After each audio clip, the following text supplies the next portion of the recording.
انشاءاللہ اس پہ کاوشیں ہماری جاری ہیں.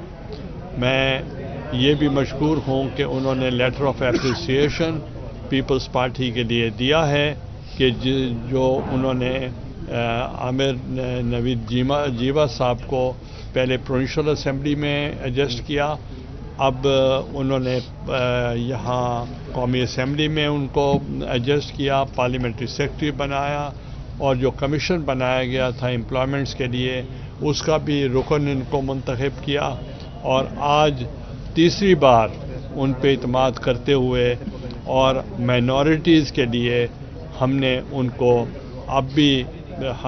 کو ٹکٹ دی ہے تاکہ یہ آپ کی ریپریزنٹیشن نیشنل اسمبلی میں کر سکیں. تو میں بہت مشکور ہوں تمام چرچز کا ساؤتھ پنجاب کے جنہوں نے ہماری حمایت کی ہے اور ہمیشہ کی ہے. اور ابھی بائی الیکشن ہوا تھا میرے بیٹے علی موسیٰ گیلانی کا، اس میں انہوں نے بھرپور کردار ادا کیا، میں ان کا بھی مشکور ہوں. بہت مہربانی بشپ صاحب آپ کا سپورٹ کا، تمام پاسٹرز کی ان کی سپورٹ کا ساؤتھ پنجاب کے. تو اب اگر کوئی سوال کرنا چاہیں تو آپ کر سکتے ہیں. نظر جاوید صاحب. میں بشپ صاحب سے پوچھنا چاہ رہا تھا کہ آپ نے گیلانی صاحب کے حلقے کا ذکر کیا ہے، جی لیکن آپ کا اثر جو ہے وہ پورے ساؤتھ پنجاب میں ہے. جی کیا پاکستان پیپلز پارٹی کے لیے آپ ساؤتھ پنجاب میں کام کریں گے یا صرف حلقے تک محدود ہیں؟ جیوا صاحب جو ہیں پوری نمائندگی اور چرچز کو کہا گیا جہاں جہاں پر بھی پی پی کھڑی ہوگی اور حلقے میں آئیں گی تو چرچ کے نمائندے وہاں پر پادری صاحبان موجود ہیں، اور یہاں جیوا صاحب کی رہنمائی میں ہم ان کی کریں گے. اور اس سے پہلے بھی خانے وال میں جب ضمنی الیکشن ہوئے ہیں، 13 چک میں ہوئے ہیں، تو کرسچن کمیونٹی نے ساتھ دیا. گیلانی صاحب، جس طرح کے الیکشن ہونے جا رہے ہیں، 2018 میں بھی ایک جماعت کو جتوایا گیا تھا، 2024 آنے جا رہا ہے، ایسا لگ رہا ہے کہ مسلم لیگ نون کو مسلط کیا جا رہا ہے. تو کیسے دیکھ رہے ہیں اگر یہ حکومت بن جاتی ہے تو اس میں کوئی ملک میں کوئی معاشی استحکام آئے گا؟ کیا کہیں؟ دیکھیں، میں یہ سمجھتا ہوں کہ لیول پلینگ فیلڈ سب کے لیے یکساں ہونی چاہیے اور کسی کو پریفرنس نہیں ہونی چاہیے، اور الیکشن سے پہلے یہ تاثر زائل ہونا چاہیے کہ کون سی پارٹی جو ہوگی جو پاور میں آئے گی. مگر ایک چیز میں آپ کو بتا دوں، کوئی حکومت پیپلز پارٹی کے بغیر نہیں بن سکے گی. جیسے آپ سمجھتے ہیں کہ یہ جو موجودہ اب تک کا پروسیس ہے اس میں صاف اور شفاف الیکشن ہوتے نظر آ رہے ہیں؟ دیکھیں، this is the responsibility of the election commission to hold free, fair, transparent elections. تو اس لیے ہم ان پہ زور ڈالیں گے کہ یہ امپریشن یا تاثر زائل ہونا چاہیے کہ یہ الیکشنز فری، فیئر، ٹرانسپیرنٹ نہیں ہوں گے. ہر الیکشن پروسیس کے دوران میں کاغذات نامزدگی مسترد ہونا یہ ایک عمل ہوتا ہے، لیکن جس اتنی بڑی تعداد میں اس مرتبہ کاغذات نامزدگی مسترد ہوئے ہیں تو آپ اس کو جمہوری عمل کے لیے کتنا سود مند یا نقصان بھی سمجھتے ہیں؟ دیکھیں، اس پہ ہماری پارٹی نے اپنا موقف دیا ہے، بلاول بھٹو صاحب نے بھی دیا ہے، اور انہوں نے بھی لیول پلینگ فیلڈ کی بات کی ہے. مگر جواز آروز کے پاس وہ دیا ہے، انہوں نے ہر جو پیپر ریجیکشن پہ انہوں نے کوئی اس پہ اعتراض جو تھا وہ انہوں نے لگایا ہے. اب دیکھنا یہ ہے ان کی لیگل ٹیم اس پہ کیا کام کر رہی ہے. صاحب، آپ 16 سال بعد الیکشن لڑ رہے ہیں، کیسے دیکھ رہے ہیں، کیا توقعات ہیں الیکشن کے حوالے سے اور آپ کے مد مقابل مسلم لیگ کے؟ یہ آپ نے بہت اچھا سوال کیا، مگر 16 سال کے بعد میں الیکشن نہیں لڑ رہا. میں نے تو ابھی سینٹ سے قومی اسمبلی کی جو ایک سیٹ تھی جو نارملی ٹریڈیشنلی صرف حکومت کو جاتی ہے کیونکہ جس کی اکثریت، تو وہاں سے کوئی پاسبل بھی نہیں ہے کہ کوئی اور کامیاب ہو سکے. تو اللہ تعالیٰ کے فضل و کرم سے ہماری جو اپوزیشن پارٹیز تھی جوائنٹلی انہوں نے مجھے فلوٹ کیا، مجھے کینڈیڈیٹ مقرر کیا اور میں جیت گیا. اور جو صدر علوی صاحب تھے انہوں نے خود کہا جو پی ٹی آئی کے صدر تھے کہ prime minister you have lost the majority, take the vote of confidence.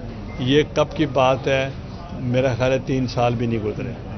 پھر اس کے بعد میں چیئرمین سینٹ کے لیے کینڈیڈیٹ بن گیا.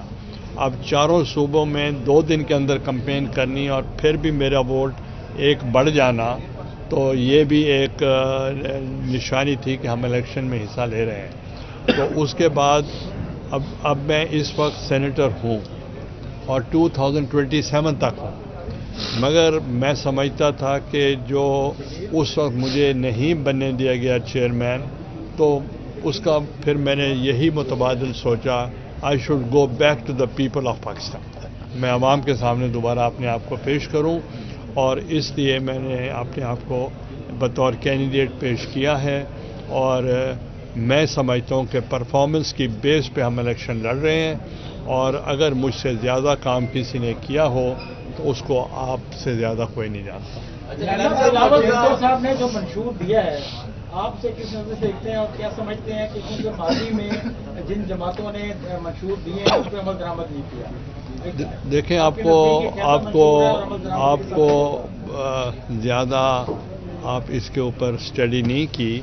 آپ کو یاد ہوگا کہ جب چارٹر آف ڈیموکریسی بنایا گیا تھا اور اس وقت محترمہ بے نظیر بھٹو شہید صاحبہ کے مابین اور میاں محمد نواز شریف صاحب کے درمیان لنڈن میں، تو اس جس کو میثاق جمہوریت کہتے ہیں، اس پہ ہم نے 85% عمل درآمد کیا تھا، اور کانسٹیٹیوشن میں ہم نے امینڈمنٹ لائے تھے.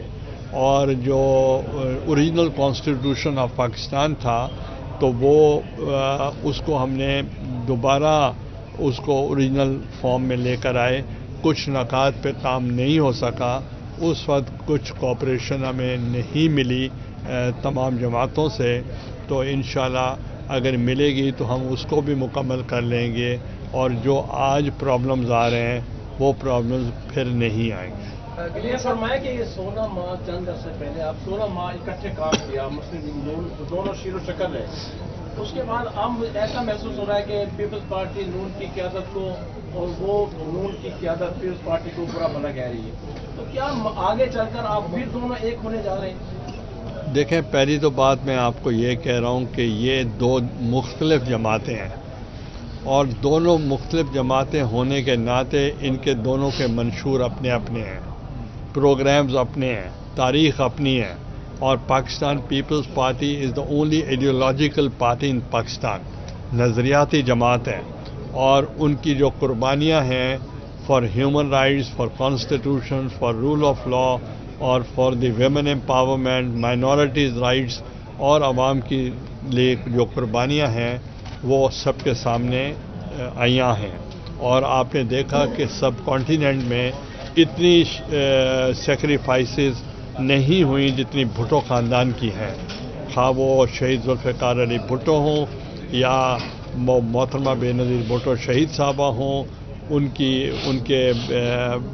کے بھائی ہوں. اور جو سفر کیا بیگم نصرت بھٹو نے وہ آپ کے سامنے عیاں ہے. اور ہم نے بھی ان کے جو ساتھی تھے ہم نے بھی سفر کیا، ہم نے بھی جیلیں کاٹیں، اور ہم نے بھی اب ہماری بھی ڈسکوالیفیکیشن ہوئی جس کا ذکر ہم نے کبھی نہیں کیا. تو اس لیے 2 مختلف جماعتیں ہونے کے ناطے تو آپ ایک کامن کاز کے لیے نو کانفیڈنس میں اکٹھے تھے، اور ایک انٹرم گورنمنٹ کے لیے آپ اکٹھے تھے. مگر جنرل الیکشنز میں ہر ایک کا پروگرام علیحدہ ہے، اور ہم اپنے پروگرام کے مطابق پارٹی منشور کے مطابق الیکشن میں جا رہے ہیں. گیلانی صاحب، جس طرح سے شاہ محمود قریشی کو رہائی کے بعد گرفتار کیا گیا، یہ گفتگو کا مرکز بنا ہوا ہے. اور دوسرا، کیا سمجھتے ہیں قریشی خاندان کے تمام حلقوں سے کاغذات نامزدگی مسترد ہونا ملتان کی سیاست کے لیے بغیر اس کے الیکشن ہو جانا، کیا سمجھتے ہیں؟ دیکھیں، جو ان کے لیے موقف تھا میں نے 2 ٹوک کہہ دیا ہے. اب اس کو میں ریپیٹ نہیں کر سکتا.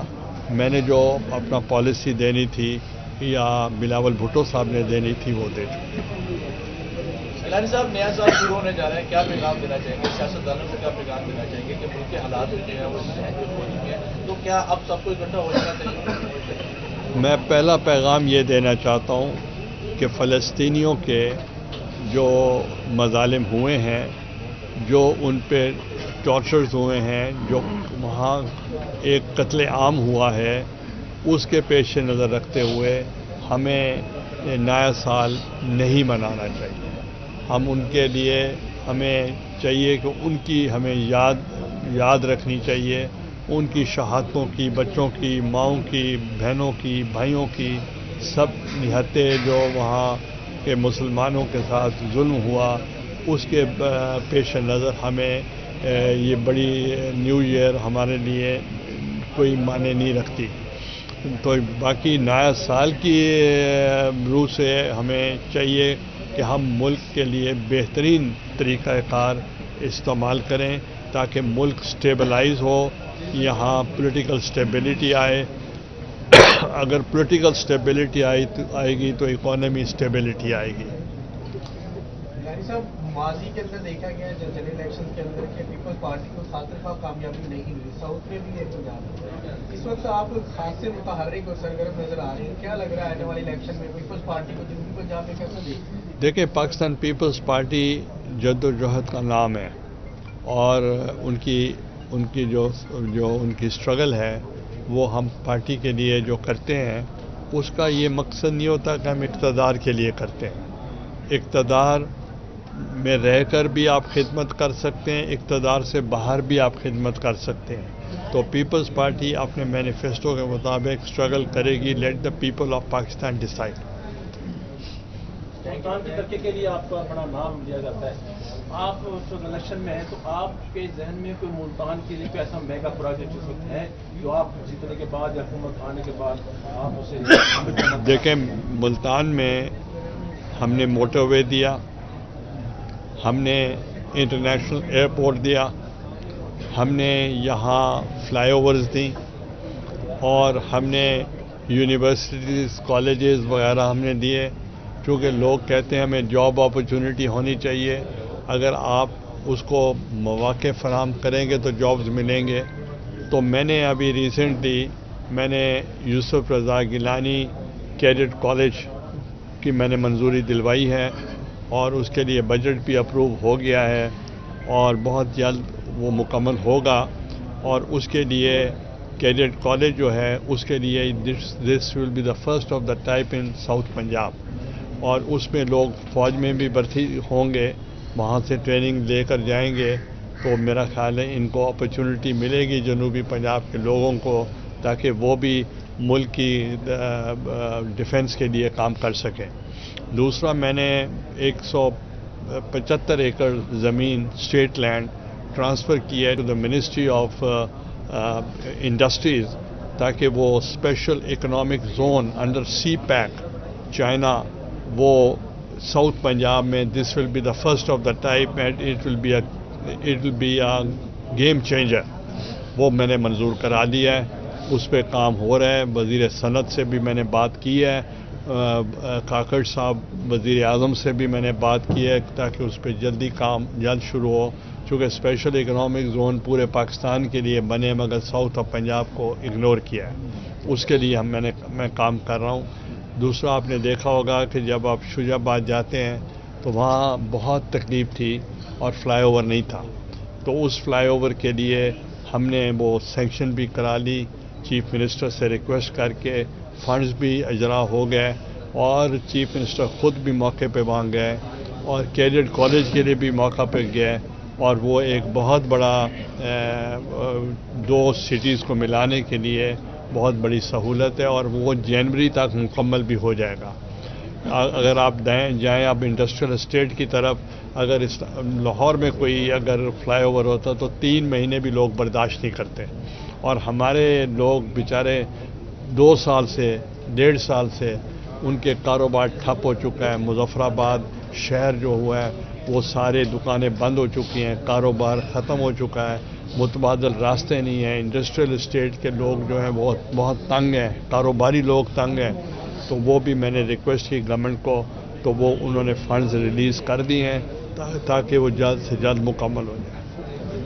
اور اس سے ہٹ کر ہمارے پاس جو مینیفیسٹو اب ہے ہم نے دے رہے ہیں پاکستان پیپلز پارٹی کا، اس کا ہم نے کک سٹارٹ کی ہے کمپین فرام گڑی خدا بخش، اور وہاں 10 نکاتی پروگرام جو ہے بلاول بھٹو صاحب نے دیا ہے، اور اس کی جب وہ بڑے جلسے ہوں گے اس پہ وہ وضاحت بھی کریں گے اپنے مینیفیسٹو پہ، اور وہ بھی مینیفیسٹو ایسا ہوگا جس میں تمام مکاتب فکر کے لوگ جو ہوں گے وہ مستفید ہوں گے۔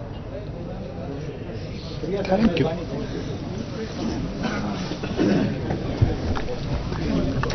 تمام بھائیوں کے لیے کے پروگرام کے لیے فیصلہ پاکستان کا